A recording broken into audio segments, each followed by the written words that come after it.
I'm James Molloy, founder of MYKITCO, and welcome to my studio.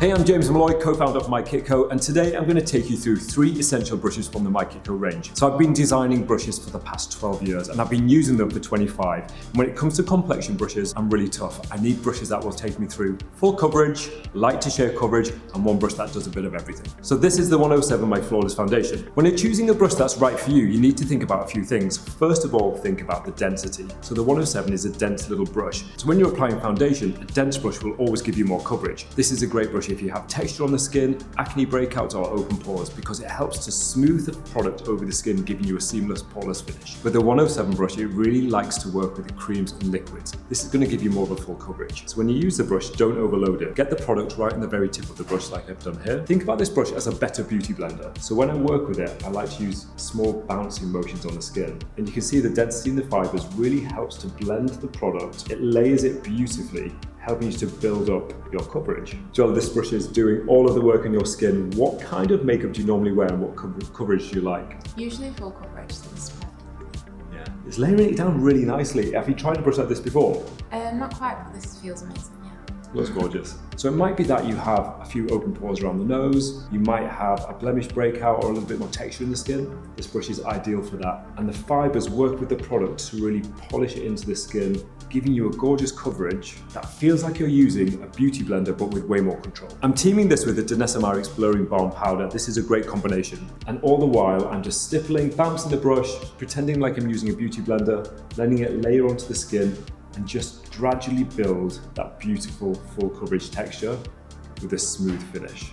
This is the 109 brush. This is a classic paddle-shaped brush with a difference. It has these long, white, wispy fibers. When you think about fibers, longer, finer fibers are going to give you an airbrushed effect. So this brush is really great if you're doing a light to medium coverage foundation, great with liquids. And as a working makeup artist, I like to design things that work for makeup artists. This is my on-hand palette. This is where I can keep my brushes when I'm not using them, and I can use this palette to blend away and make sure that I've got just enough product on my brush. So when you load up your brush, again, the white tip does all of the work here. Don't be tempted to overload it. Don't let the product touch the black end of the brush. So with this brush, it's a different application technique. Start in these longer, lightweight movements. With a liquid foundation and this brush, what that will help you do is blend the foundation lightly over the skin. You don't need to apply a lot of pressure. That's the secret of this brush. A little bit of product and let the brush do all of the work for you. Completely different application than the 107 brush. You can see every time I'm just polishing the skin, letting the tip of the brush kiss the complexion, and it's really helping me to create a lightweight coverage that still feels even, loads of control. It's letting the brush work exactly with your foundation to create the look that you want. And if you want a little bit more coverage, there's a different way you can use this brush. So instead of going back and forth like this, which is quite a classic foundation application, try bouncing your brush instead. So at this point, I'm just bouncing the very tip of the brush, holding it at about a 45-degree angle, bouncing those white fibers off the skin, and that will just help you to build up coverage if you need a little bit of extra help anywhere on the complexion. And then at the end, you can switch back to your side-to-side motion and just blend everything together. This brush is the 117 My Flawless Complexion. So I designed this brush as a multitasker. I needed something in my kit that would take me from a powder to a liquid to a cream. This is one of my friend's handbag heroes. It's that brush that you can take out with you that does your foundation, your bronzer, your cream blush, and even your highlight. I'm going to show you how to use this brush for a powder foundation and a liquid foundation. One brush, 2 very different results. Okay, let's get into the application. With this brush, it has a tapered tip, and that's really, really important when it comes to applying product on the skin, because that tapered tip will find all of the contours of the face. So I'm using a Bare Minerals pressed mineral foundation powder. I'm going to swirl the brush into it, and again, don't overload it. You don't need to overload your brushes at all. So what I like to do is go in with a circular motion, and that's when that tapered tip really starts to find all of the contours of the face. Let this brush build up your bronzer, your base, your foundation. Let it build up naturally. So at this point, the tip of the brush is doing all of the hard work. Really great on the tip of the nose as well.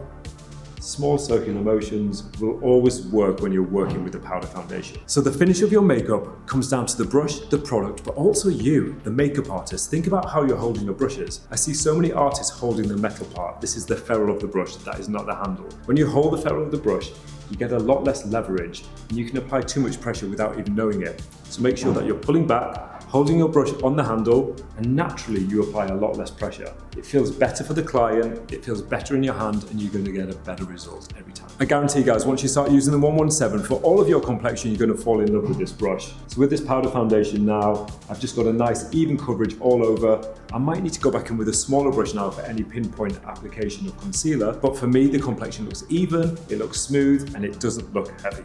So I'm sticking with the 117 My Flawless Complexion with a different texture of foundation. This time I'm using a liquid foundation. So it's the same principle really. Because the brush is oval shaped, it's tapered, I like to roll my product through the tip of the brush so all of the fibers are coated evenly. That's why this little hand palette comes in really handy. So I've mentioned different techniques with this brush. For the powder, it was all about that circular motion. With the liquid, I like to switch it up a little bit. So first of all, I like to bounce the tip of the brush onto the skin. So this time, the fibers are working in a different way. They're actually layering the product to give me a little bit more coverage. So in certain areas, especially through the center of the face, I like to just bounce the brush a little bit when I begin, just to get the product on there, start to get it working. And then once I'm happy with the coverage, I start to use my circular motion again, just letting the tip of the brush do all of the hard work for me.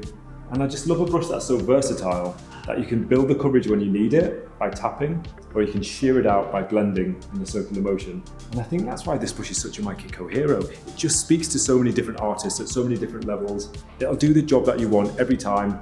And you know, we all have that brush that we keep going back to. I have 4 or 5 of these in my kit at any one time because I know in a pinch I can reach for it and it will always give me a really great result. So they've got 3 different MYKITCO brushes that all do a very different thing. You have one for full coverage, one for light to medium coverage, and one that does a bit of everything. So I've been a makeup artist for 25 years and I've put all of my energy, effort, and experience into these brushes, and they can be found in the top makeup artist kits worldwide for a reason. I love them and I know that you guys are going to love them too. MYKITCO's finally landed here on YouTube, and I'll be back with more education soon, so make sure that you like and subscribe.